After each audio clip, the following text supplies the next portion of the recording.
ಎಲ್ಲರಿಗೂ ನಮಸ್ಕಾರ. ATV Karnataka YouTube ಚಾನಲ್ಗೆ ತಮಗೆಲ್ಲರಿಗೂ ಕೂಡ ಪ್ರೀತಿಯ ಸ್ವಾಗತ. ಕಟಕ ರಾಶಿಯ ಜುಲೈ ತಿಂಗಳ 2025ನೇ ವರ್ಷದ ಮಾಸ ಭವಿಷ್ಯ ಹೇಗಿದೆ, ಕಟಕ ರಾಶಿಯವರಿಗೆ ಜುಲೈ ತಿಂಗಳು ಯಾವೆಲ್ಲ ಲಾಭ ಬರಲಿದೆ, ಹಾಗೆಯೇ ಯಾವೆಲ್ಲ ಎಚ್ಚರಿಕೆಯನ್ನು ವಹಿಸಬೇಕಾಗಿರುವಂತಹ ವಿಷಯಗಳಿದೆ, ಅದಕ್ಕೆ ಪರಿಹಾರಗಳೇನು ಎಂಬುದರ ಬಗ್ಗೆ ಈ ವಿಡಿಯೋದಲ್ಲಿ ನಾನು ನಿಮಗೆ ಹೇಳ್ತೀನಿ. ಬನ್ನಿ. ಈ ಕಟಕ ರಾಶಿಯವರಿಗೆ ಜುಲೈ ತಿಂಗಳು ವಿಪರೀತವಾದಂತಹ ಕಷ್ಟಗಳು ಎದುರಾಗುತ್ತೆ, ವಿಚಿತ್ರವಾದಂತಹ ಲೈಫ್ ಶುರುವಾಗುತ್ತೆ ಅಂತ ಹೇಳಿದ್ರೆ ತಪ್ಪಾಗಲ್ಲ.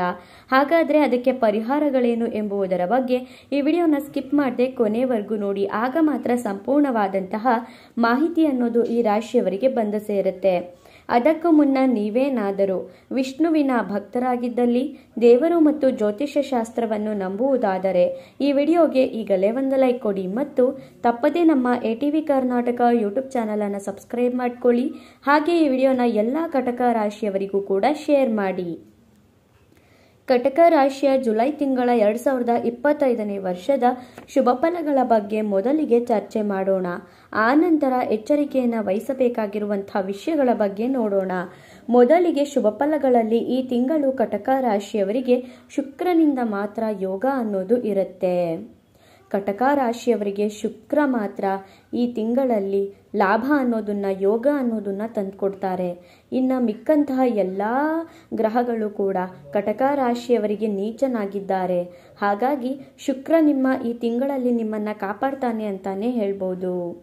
ಲಾಭಸ್ಥಾನದಲ್ಲಿ ಶುಕ್ರ ಗ್ರಹ ಇದ್ದಾರೆ, ಹಾಗಾಗಿ ನಿಮ್ಮ ಅಗತ್ಯಕ್ಕೆ ತಕ್ಕಂತಹ ಸಹಾಯ ಅನ್ನೋದು ಆಗುತ್ತೆ. ಶುಕ್ರ ಲಾಭಸ್ಥಾನದಲ್ಲಿ ಇರೋದ್ರಿಂದ ನಿಮಗೆ ಬರುವಂತಹ ಸಂಕಷ್ಟಗಳನ್ನ, ಹಾಗೆಯೇ ನಿಮಗೆ ಹಣಕಾಸಿನ ತೊಂದರೆ ಬಂದರೆ ಕರೆಕ್ಟಾಗಿ ಹಣ ಆ ಸಮಯಕ್ಕೆ ನಿಮಗೆ ಒದಗೋ ಥರ, ಹಾಗೆಯೇ ನಿಮ್ಗೇನೇ ಸಂಕಷ್ಟ ಬಂದರೂ ಕೂಡ ಶುಕ್ರನಿಂದ ಯಾರಾದರೂ ಬಂದು ನಿಮಗೆ ಸಹಾಯ ಮಾಡ್ತಾರೆ. ಈ ಥರ ನಿಮ್ಮ ಅಗತ್ಯಕ್ಕೆ ತಕ್ಕಂತಹ ಸಹಾಯ ಅನ್ನೋದನ್ನ ಶುಕ್ರ ಗ್ರಹ ಈ ತಿಂಗಳಲ್ಲಿ ಈ ಕಟಕ ರಾಶಿಯವರಿಗೆ ಕೊಟ್ಟಿದ್ದಾರೆ. ಹಾಗಾಗಿ ನೀವು ತುಂಬಾ ತಲೆಕೆಡಿಸ್ಕೊಳ್ಳುವಂತಹ ಅಗತ್ಯ ಅನ್ನೋದು ಇರೋದಿಲ್ಲ. ಆರ್ಥಿಕವಾಗಿ ಕುಟುಂಬದವರ ಸಹಾಯ ಅನ್ನೋದು ಈ ರಾಶಿಯವರಿಗೆ ಸಿಗುತ್ತೆ. ನಿಮ್ಮ ಕುಟುಂಬದವರು ಈ ಕಷ್ಟ ಕಾಲದಲ್ಲಿ ನಿಮ್ಮ ಜೊತೆ ಇರ್ತಾರೆ. ಹಣಕಾಸಿನ ವಿಚಾರವಾಗಿ ಆಗಿರಲಿ, ಏನೇ ಒಂದು ವಿಷಯವಾಗಿ ಆಗಿರಲಿ, ಆರ್ಥಿಕವಾಗಿ ನಿಮ್ಮ ಕುಟುಂಬದವರು ನಿಮಗೆ ನೆರೆಯಾಗ್ತಾರೆ. ಹಾಗಾಗಿ ಈ ರಾಶಿಯವರಿಗೆ ಏನೇ ಒಂದು ಕಷ್ಟ ಬಂದರೂ ಕೂಡ ಎದುರಿಸುವಂತಹ ಶಕ್ತಿ ಅನ್ನೋದು ಇರುತ್ತೆ. ಇನ್ನು ನಿಮ್ಮ ಮನೆಯಲ್ಲಿ ನೆಮ್ಮದಿಯ ವಾತಾವರಣ ಅನ್ನೋದು ಇರುತ್ತೆ ಅಂತ ಹೇಳಿದರೆ ತಪ್ಪಾಗಲ್ಲ. ನಿಮ್ಮ ಮನೆಯಲ್ಲಿ ನೆಮ್ಮದಿಯ ವಾತಾವರಣ ಅನ್ನೋದು ಒಂದಿದ್ರೆ ಸಾಕು, ಏನೇ ಕಷ್ಟ ಬಂದರೂ ಕೂಡ ಎದುರಿಸುವಂತಹ ಶಕ್ತಿ ಅನ್ನೋದು ಕೂಡ ನಿಮ್ಮಲ್ಲೇ ಇರುತ್ತೆ. ಇನ್ನು ದೇವಾಲಯಕ್ಕೆ ಹೋಗುವ ಸಾಧ್ಯತೆಗಳು ಹೆಚ್ಚಾಗಿರುತ್ತೆ.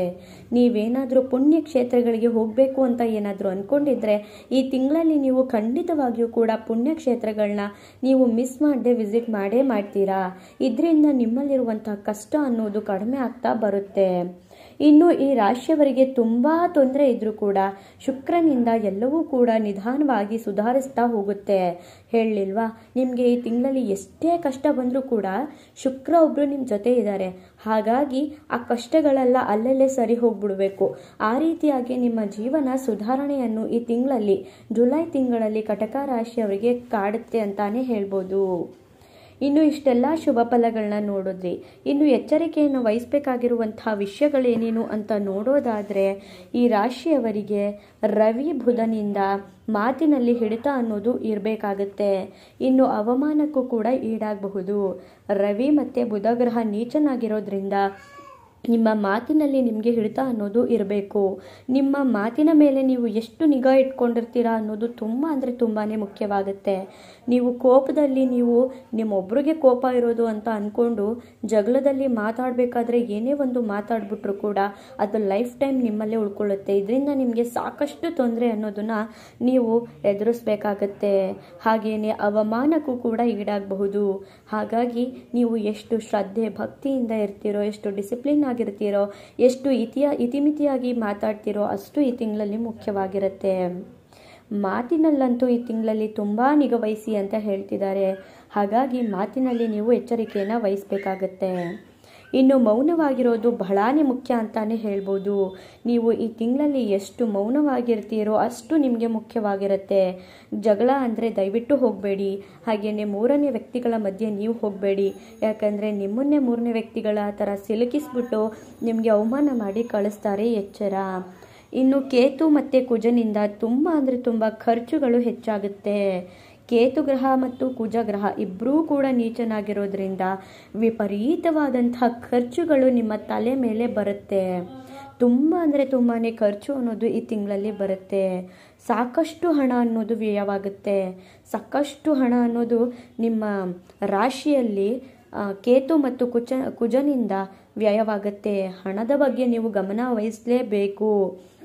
ಇನ್ನು ಬುಧ ಕೂಡ ನೀಚನಾಗಿರೋದ್ರಿಂದ ಮಕ್ಕಳ ವಿದ್ಯಾಭ್ಯಾಸಕ್ಕೆ ಹಣ ಹೆಚ್ಚಾಗಿ ಖರ್ಚಾಗುತ್ತೆ. ಬುಧ ಕೂಡ ನೀಚನಾಗಿರೋದ್ರಿಂದ ನಿಮ್ಮ ಮಕ್ಕಳನ್ನ ಒಳ್ಳೊಳ್ಳೆ ಸ್ಕೂಲಿಗೆ ಸೇರಿಸ್ಬೇಕು, ಒಳ್ಳೊಳ್ಳೆ ಕಾಲೇಜಿಗೆ ಸೇರಿಸ್ಬೇಕು ಅಂತ ನೀವು ಪ್ಲ್ಯಾನ್ ಮಾಡ್ತಿರ್ತೀರ. ಹಾಗಾಗಿ ಮಕ್ಕಳ ವಿದ್ಯಾಭ್ಯಾಸಕ್ಕೆ ವಿಪರೀತವಾದಂತಹ ಖರ್ಚಾಗುತ್ತೆ ಅಂತಾನೆ ಹೇಳ್ತೀನಿ. ಇನ್ನು ರಾಹುವಿನಿಂದ ತುಂಬ ಪ್ರಯತ್ನ ಪಟ್ಟರೆ ಮಾತ್ರ ಜಯ ಸಿಗುತ್ತೆ. ರಾಹುವಿನಿಂದ ನೀವು ಸಖತ್ತು ಎಫರ್ಟ್ ಹಾಕಿ ಸತತ ಪ್ರಯತ್ನ ಸರ್ವಸಿದ್ಧಿ ಸಾಧನಂ ಅಂತ ಏನಾದರೂ ನೀವು ಪ್ರಯತ್ನ ಮಾಡಿದ್ರೆ ಖಂಡಿತವಾಗಿಯೂ ಕೂಡ ಸಕ್ಸಸ್ ಆವಾಗ ಮಾತ್ರ ಸಿಗುತ್ತೆ. ಈಸಿಯಾಗಿ ನಾನು ಸಕ್ಸಸ್ನ ಪಡ್ಕೋತೀನಿ ಅಂದರೆ ಖಂಡಿತವಾಗಿಯೂ ಕೂಡ ನಿಮಗೆ ಆಗೋದಿಲ್ಲ. ಇನ್ನು ಶನಿಯಿಂದ ತಂದೆಯ ಆರೋಗ್ಯದಲ್ಲಿ ತೊಂದರೆ ಬರುತ್ತೆ, ನಿಗಾ ವಹಿಸಬೇಕಾಗತ್ತೆ. ಶನಿಯು ಕೂಡ ನೀಚನಾಗಿರೋದ್ರಿಂದ ಕಟಕ ರಾಶಿಯವರಿಗೆ ಇವರ ತಂದೆಯ ಆರೋಗ್ಯದಲ್ಲಿ ತೊಂದರೆಗಳು ಬರುತ್ತೆ. ಸಣ್ಣ ಪುಟ್ಟ ಆರೋಗ್ಯದ ಸಮಸ್ಯೆ ನಿಮ್ಮ ತಂದೆಗೆ ಬಂದರೆ ಖಂಡಿತವಾಗಿಯೂ ಕೂಡ ನೀವು ದಿಢೀರಂತ ಆಸ್ಪತ್ರೆಗೆ ಸೇರಿಸೋದು ಮುಖ್ಯವಾಗಿರುತ್ತೆ. ಇಲ್ಲ ಅಂದರೆ ಅವರ ಆರೋಗ್ಯಕ್ಕೂ ಕೂಡ ಅತಿಯಾದಂತಹ ಹಣ ಖರ್ಚಾಗುತ್ತೆ. ಇನ್ನು ಗುರುಬಲ ಕೂಡ ಈ ರಾಶಿಯವರಿಗೆ ಇರೋದಿಲ್ಲ. ಹಾಗಾಗಿ ನೀವು ತುಂಬ ಅಂದರೆ ತುಂಬಾ ಎಚ್ಚರಿಕೆಯನ್ನು ವಹಿಸಬೇಕಾಗತ್ತೆ. ಇನ್ನು ವಿದ್ಯಾಭ್ಯಾಸದಲ್ಲಿ ಹಿನ್ನಡೆಯಾಗಬಹುದು. ಈ ಕಟಕ ರಾಶಿಯ ವಿದ್ಯಾರ್ಥಿಗಳಿಗೆ ಇವರ ವಿದ್ಯಾಭ್ಯಾಸದಲ್ಲಿ ಹಿನ್ನಡೆಯನ್ನು ನೀವು ಅನುಭವಿಸ್ಬೇಕಾಗತ್ತೆ.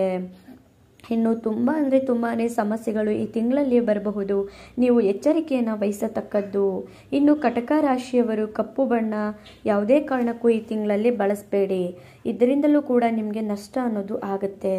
ಇನ್ನು ಆಧ್ಯಾತ್ಮಿಕ ರೀತಿ ಅನ್ನೋದು ತುಂಬ ಅಂದರೆ ತುಂಬಾ ಈ ರಾಶಿಯವರಿಗೆ ಈ ತಿಂಗಳಲ್ಲಿ ಮುಖ್ಯವಾಗುತ್ತೆ. ನೀವು ಭಗವಂತನ ಮೊರೆ ಹೋಗಬೇಕು, ಪ್ರತಿನಿತ್ಯ ಪೂಜೆ ಮಾಡಿ, ಹಾಗೆಯೇ ದೇವರ ಆರಾಧನೆ, ದೇವರ ಪೂಜೆ ಪುನಸ್ಕಾರ ಮಾಡೋದು, ಧ್ಯಾನ ಮಾಡೋದು, ಈ ರೀತಿಯಾಗಿ ತಾಳ್ಮೆಯಿಂದ ಎಷ್ಟು ಇರ್ತೀರೋ ಅಷ್ಟು ಈ ರಾಶಿಯವರಿಗೆ ಮುಖ್ಯವಾಗುತ್ತೆ. ಇಲ್ಲ ಅಂದರೆ ನಿಮ್ಮ ಜೀವನ ತುಂಬ ಕಷ್ಟವಾಗುತ್ತೆ. ಹಾಗೆಯೇ ನಿಮಗೇನೇ ಕಷ್ಟ ಬಂದರೂ ಕೂಡ ತಲೆ ಕೆಡಿಸ್ಕೊಬೇಡಿ. ಶುಕ್ರ ಗ್ರಹದಿಂದ ಎಲ್ಲವೂ ಕೂಡ ಆರಾಮಾಗಿ ಸಲೀಸಾಗಿ ಸಾಗುತ್ತೆ. ಇನ್ನು ಏನೇನು ಪರಿಹಾರಗಳನ್ನ ಮಾಡ್ಕೋಬೇಕು ಅಂತ ನೋಡೋದಾದರೆ ವಿಷ್ಣುವಿನ ಸಹಸ್ರನಾಮ ಪಠನೆ ಮಾಡಿ, ಹಾಗೆಯೇ ಪ್ರತಿನಿತ್ಯ ನೀವು ಯೋಗಾನ ಮಾಡಿ. ಆಗ ಮಾತ್ರ ನಿಮಗಿರುವಂತಹ ಅಶುಭ ಫಲಗಳು ಕಡಿಮೆ ಆಗ್ತಾ ಬರುತ್ತೆ, ಶುಭ ಫಲಗಳು ಹೆಚ್ಚಾಗುತ್ತೆ. ನೋಡಿದ್ರಲ್ಲ ಕಟಕ ರಾಶಿಯವರಿಗೆ ಯಾವೆಲ್ಲ ಲಾಭಗಳು ಮತ್ತು ಯಾವೆಲ್ಲ ಎಚ್ಚರಿಕೆಯನ್ನು ವಹಿಸಬೇಕಾಗಿರುವಂತಹ ವಿಷಯಗಳು, ಪರಿಹಾರಗಳಿದೆ ಅಂತ. ನಿಮ್ಮದು ಕೂಡ ಕಟಕ ರಾಶಿನ. ಹಾಗಿದ್ರೆ ನಿಮಗಿರುವಂತಹ ಶುಭ ಫಲಗಳು ಕಡಿಮೆ ಆಗಲಿ, ಶುಭ ಫಲಗಳು ಜಾಸ್ತಿ ಆಗಲಿ. ಈಗಲೇ ತಪ್ಪದೆ ಓಂ ವಿಷ್ಣು ಅಂತ ಕಮೆಂಟ್ ಮಾಡಿ. ಮತ್ತೊಂದು ಹೊಸ ವಿಡಿಯೋಗಳ ಜೊತೆ ಸಿಗ್ತೀನಿ. ಅಲ್ಲಿವರೆಗೂ ನೋಡ್ತಾ ಇರಿ ನಮ್ಮ ಚಾನಲ್. ಧನ್ಯವಾದಗಳು.